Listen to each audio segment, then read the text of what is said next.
Bloomberg Audio Studios. Podcasts, radio, news. This is the Bloomberg Daybreak Europe podcast, available every morning on Apple, Spotify or wherever you listen. It's Friday the 28th of March in London. I'm Caroline Hepker. And I'm Stephen Carroll. Coming up today, a Bloomberg exclusive. Our reporting finds the US is looking to control all major future infrastructure and natural resource investments in Ukraine. Global leaders hold off on tariff retaliation against Trump for now, as one Fed policymaker calls the inflationary impact inevitable.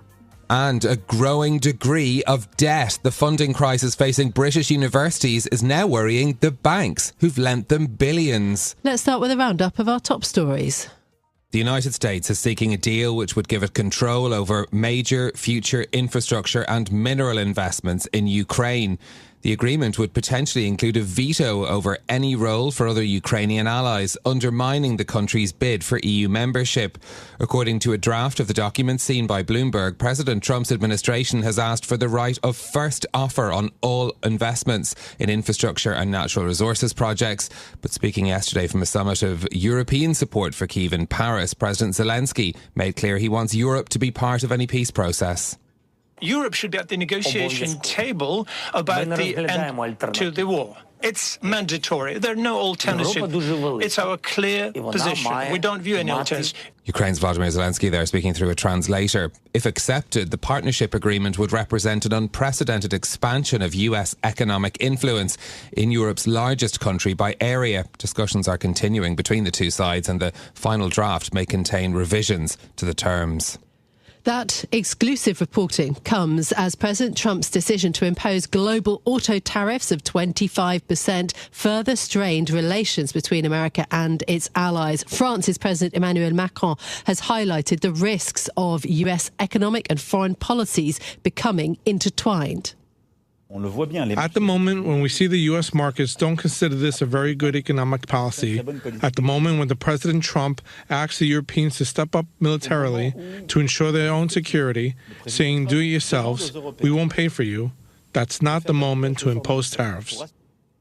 Macron's comments, spoken there by a translator, come as Canada, Mexico and the EU all say that they will wait to respond to Trump's move on car tariffs until after his expected announcement of broader levies next week.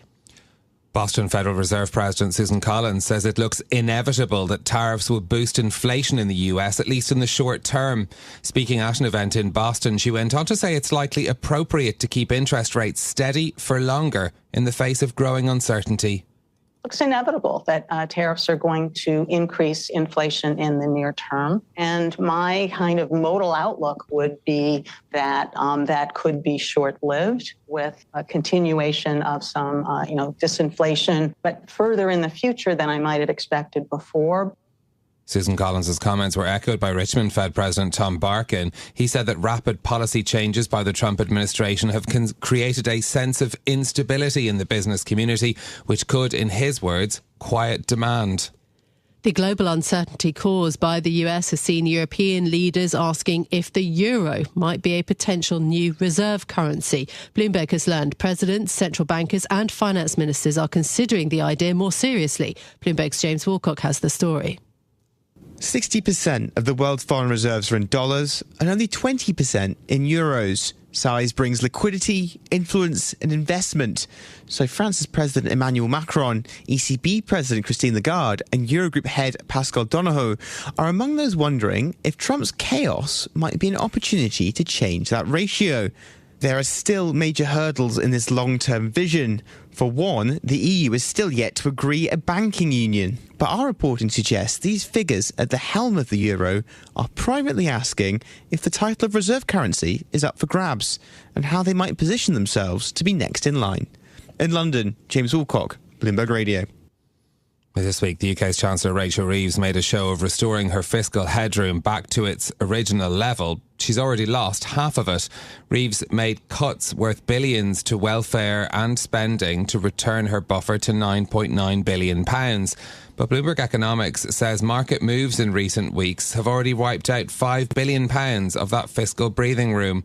Here's our chief UK economist, Dan Hansen.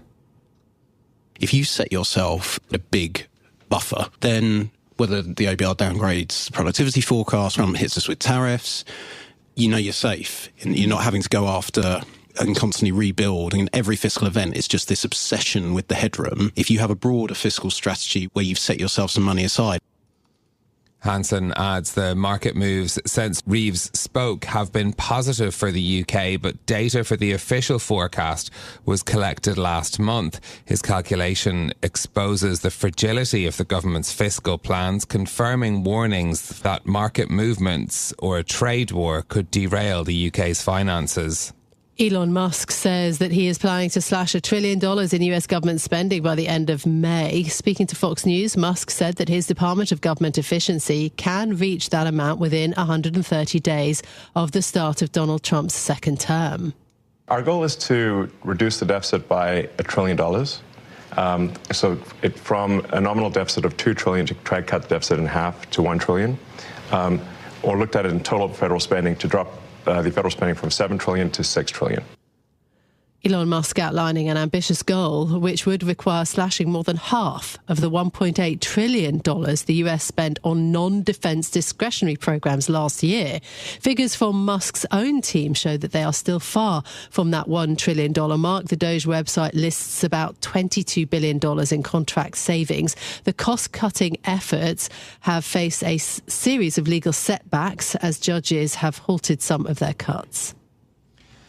Those are your top stories on the markets. We saw the S&P 500 closing in the red for a second day, down 0.3%. General Motors closed down over 7% after we had that news of the tariffs being proposed by the Trump administration on car imports. Looking at the futures picture is pretty steady for Wall Street at the moment, but a sell-off continuing in Asia. The Nikkei in Tokyo down 2.2%. The MSCI Asia Pacific Index 1.2% lower. Toyota, Nissan, Honda all suffering further losses today. European stock futures are pointing lower as well, 0.2% for Euro Stoxx 50. We're also watching gold prices, 0.8% higher this morning, a fresh record high, $3,082. This as we're looking ahead to today's PCE data later on to keep in focus for markets as well. In a moment, we're going to bring you more on what the US wants in its bigger Ukraine minerals and infrastructure deal proposal, plus the latest in the funding crisis facing Britain's universities. But first, come on, we've got to have a bit of fun. It's Friday. And just in time for that, there's a new game from Bloomberg that we've been playing in the office this morning. It's called Pointed. It's a news quiz with a twist, so you can wager points based on the subjects that you know best. You know the subjects in advance, and then when you actually look at the questions and answers, you can leverage your guesses to try and win more points. You also lose some if you get them wrong. The categories cover the week's news in markets, politics, culture and more as well. I'm not a quiz person, but I did find this quite fun. Yeah, I really liked it. I'm going to be bold and tell you the number that I managed to rack up. Oh, go on. 127.5 points. Oh. I'm sure this is going to... 0.5? Yes. The multipliers. Yeah, there were multipliers and I used them. But listen, of course, you know, I'm in the news game, so maybe that's a high score, but I bet someone out there is going to I think I got about 100. I think I finished around where I started, basically. Oh, I wasn't going to quiz you on that, but yes, anyway, there you go. You can play it too, bloomberg.com/pointed. It's live for you now. Let's bring you more details, though, on our top story this morning, our exclusive reporting about the US seeking to control investment in Ukraine. Our EMEA News Director, Rosalind Matheson, joins us now for more. Ros, good morning. What would this deal give the US control over in its current draft that we've seen? Well, it would give it control over an awful lot. Basically, the power to control investments in the infrastructure side, which is railways, ports, mines, but also into resources, oil, gas, and the critical minerals that Donald Trump is so interested in when it comes to Ukraine. And that's just an extraordinary level of economic influence over Ukraine, basically into this special reconstruction investment fund, this partnership, so-called partnership that's being talked about, where they're supposed to each put in money. The US would say, well, all the money that we spent on Ukraine during the war in terms of military and economic support, that's our side of it, so we're done. Ukraine now needs to put money into that fund, so basically pay back the money that the US has sent there in support. And then the US gets first claim on any profits that are transferred into that fund. So it's a bit complicated based on this draft, but what it does mean, as you say, is essentially just a very high level of control from the US over all major future infrastructure and mineral investment in Ukraine. Do you think that Ukraine will accept it? I suppose the flip side of that is, do they really have any other choice? Well, that is the big question. I mean, obviously, this deal goes a lot further than they probably thought it was going to go, and that they said they would sign on to. But equally, they are in a corner on this because we all know how that Oval Office meeting went between Donald Trump and the Ukrainian President Volodymyr Zelensky. We know that after that, Zelensky was really forced in a way to apologise for what happened and say, yes, we will consider this deal. And, you know, it's unclear what other options they have because the US is very much in the driving seat on this. Europe is largely out of the picture when it comes to the negotiations. The US is essentially negotiating directly with Ukraine and then separately negotiating directly with Russia. So the ability of Ukraine to say no to all of this is hard to see because what are the alternatives? Does this deal provide, given the US investment that it would involve in Ukraine, could it serve as something that could deter Russia if a ceasefire is agreed down the line from taking future steps against Ukraine? Well, that's the argument that the US does put forward, and Donald Trump has said this a number of times. He's saying he would be providing economic security for Ukraine, and through economic security, you're acting as a military deterrent of sorts. I mean, this is sort of one of the reasons why the EU was set up, in a way, was to have everyone bound together so economically that they would never go to war again with each other. And his argument, again, is that the US is providing a form of protection by being heavily involved economically in Ukraine. And Vladimir Putin's not going to push on things in Ukraine if he knows he's going to run into projects and investments that the US has a lot of money at stake. So the question is, does that deter Vladimir Putin, or is it done in a way that, you know, appreciates from the US side what Vladimir Putin wants himself from Ukraine? So can these things work together in a mutual fashion? It's possible at this stage that they could, but again, we don't know how the specifics of some of the US-Russia negotiations are going on. Well, thank you so much for being with us this morning. That is our EMEA News Director, Rosalind Matherson. Of course, this is the latest iteration of a deal between Ukraine and the US, so let's see how it progresses.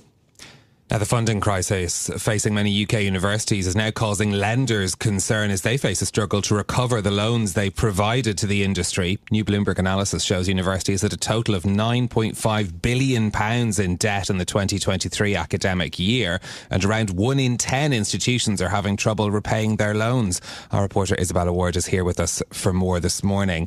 Isabella, first of all, remind us, why are UK universities in such financial trouble? Government funding to the sector has largely been frozen for the last 10-15 years, so that's in terms of the grants universities get to carry out research, but also the tuition fees they're allowed to charge domestic students, British students, which are underwritten by the government.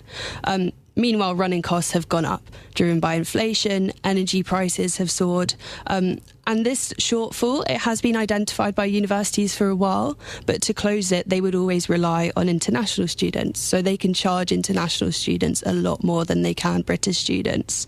But a perfect storm of Brexit, of the pandemic, of tightening of immigration rules means that the number of international students just has not grown as expected, and that's really just pulled the rug out from under universities' feet. Yeah, OK. So then why have they taken on so much debt? And also, how widespread are the problems then in terms of repaying all of that? So in line of this freeze in government funding, the whole funding model for universities has kind of shifted more to more privately backed projects than grants in the past 15 years. And that was never a problem. Banks and insurance firms in particular saw this as a really stable long-term lending opportunity and were happy to lend. And at the time, borrowing was very cheap. Universities, however, have gone on a bit of a building spree. They're so keen to attract international students as well as domestic students, and they really bet on upgrading their campuses or building shiny new ones as a key part of that. When you agree a loan, attached to it are what they call covenants, so basically terms lenders might mandate that universities have have cash flow above a certain minimum threshold, for example, and it sort of just gives the lender an idea of the university's financial strength. Since September 2022, 15 universities have either broken or had to change those covenants before breaking them. An additional 9 have indicated that they're worried about it. So that's 1 in 6 signalling credit risk. So what are the universities and, crucially, the lenders doing about this problem? So particularly distressed universities and their lenders are in talks with government as well as regulator, the Office for Students, to try to find workarounds to insolvency, because none of them really want a university to go bust. It would be terrible for students and the local economy. For lenders, it's not great. Even if you can foreclose and take over a university's land, the really specialised nature of campus buildings just means that's not that good a deal. And also publicity-wise, it's bad not just for the government on whose watch this happens, but also lenders. But also there's a real concern that if a British university does collapse, it's just going to further deter international students. OK, so briefly, what's going to happen next, do you think, in this story? So 9 are still yet to publish their financial statements, so there could be further issues. And government are expecting to deliver reforms in summer, but it's not expected that those will address the insolvency. In the meantime, we're seeing large-scale cuts across the sector to staff, courses, student support, and certainly this era of expansion and optimism for the sector has come to an end. This is Bloomberg Daybreak Europe, your morning brief on the stories making news from London to Wall Street and beyond. Look for us on your podcast feed every morning on Apple, Spotify and anywhere else you get your podcasts. You can also listen live each morning on London DAB Radio, the Bloomberg Business app and Bloomberg.com. Our flagship New York station is also available on your Amazon Alexa devices. Just say, Alexa, play Bloomberg 1130. I'm Caroline Hepker. And I'm Stephen Carroll. Join us again tomorrow morning for all the news you need to start your day, right here on Bloomberg Daybreak Europe.